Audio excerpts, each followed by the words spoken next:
James Zogby on this, president of the Arab American Institute. Jim, as always, thank you. And what is your perspective on this particular case from what you know about it? Distraught, Connor.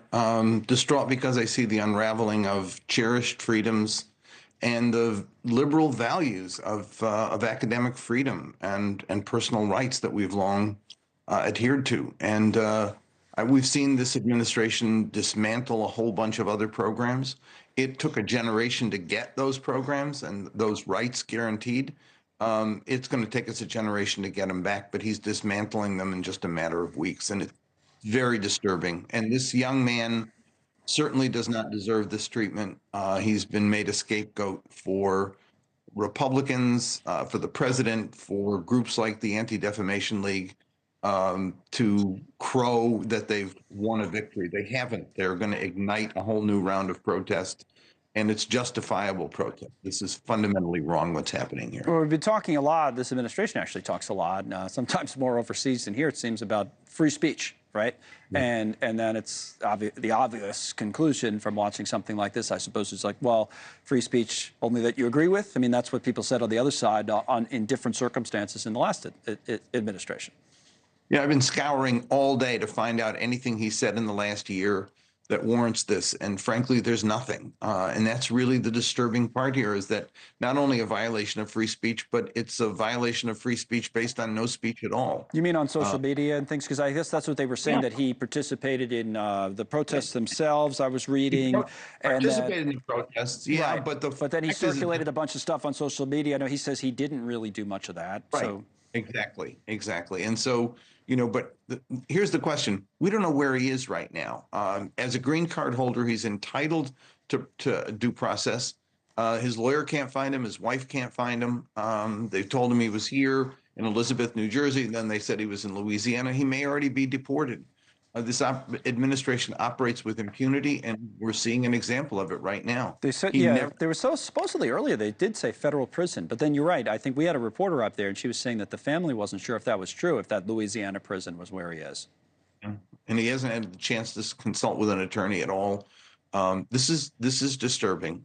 We've feared it would happen, and it is happening. And like I said, it's going to take us a generation to get back to where we need to be. We've had a lot of conversations on this show with people who are on the other side of the war, so to speak. And, they will make the argument that more has to be done to combat anti-Semitism, and maybe more should have been done on campus to combat anti-Semitism. But like so many issues in this country, is the how. How are you doing it? What does the evidence show you, right? I mean, first of all, would you agree with that general sentiment that there, maybe more should be done? And this particular case is just not a very good example of. You're talking to somebody who's been a victim of the other kind of bigotry. Right. Anti-Arab bigotry, where my life was threatened, my office was firebombed, 4 people went to jail for threatening my life when I was on campus at Temple University, got death threats on my wife's birthday. Arab dog, you'll die if you set foot on campus again. Jewish Defense League kids attacked my classroom. I know the problem. I feel it, and I've felt it personally. Dartmouth was an example of how to go in the midst of enormous tragedy as the war in Gaza has been. They brought people together for conversations. They fulfilled the role of the university, which is to have people talk, to encounter each other. The heads of the Jewish studies and the Middle East studies programs convene students. That's the way you do it. But what Columbia and others did was they cowered in the face of a congressional committee and decided to go back and use repressive tools. Repression only aggravated the controversy and aggravated the tension on campus. And this is going to aggravate it even further, as we're seeing it now. Yeah. So there is a need to control speech, but the way you control speech is by encountering people and having them dialogue with each other. The university is the ultimate place where free speech can occur, not the place where you repress speech. And frankly, what's happening here, President called it anti-Semitism. It's not. I mean, what's happening here for the most part, maybe an errant expression here or there, but condemning Israel, condemning the policies of Israel, calling what's happening in Gaza genocide, or saying Israel practices apartheid, that's not anti-Semitism.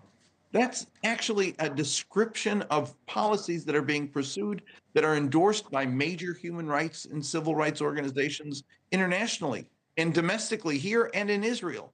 All right, Jim, as always, we thank you for your perspective on this. And as you say, I know you have a lot of personal feelings and perspective over the years on the subject. So thank you for coming on today. I want to go full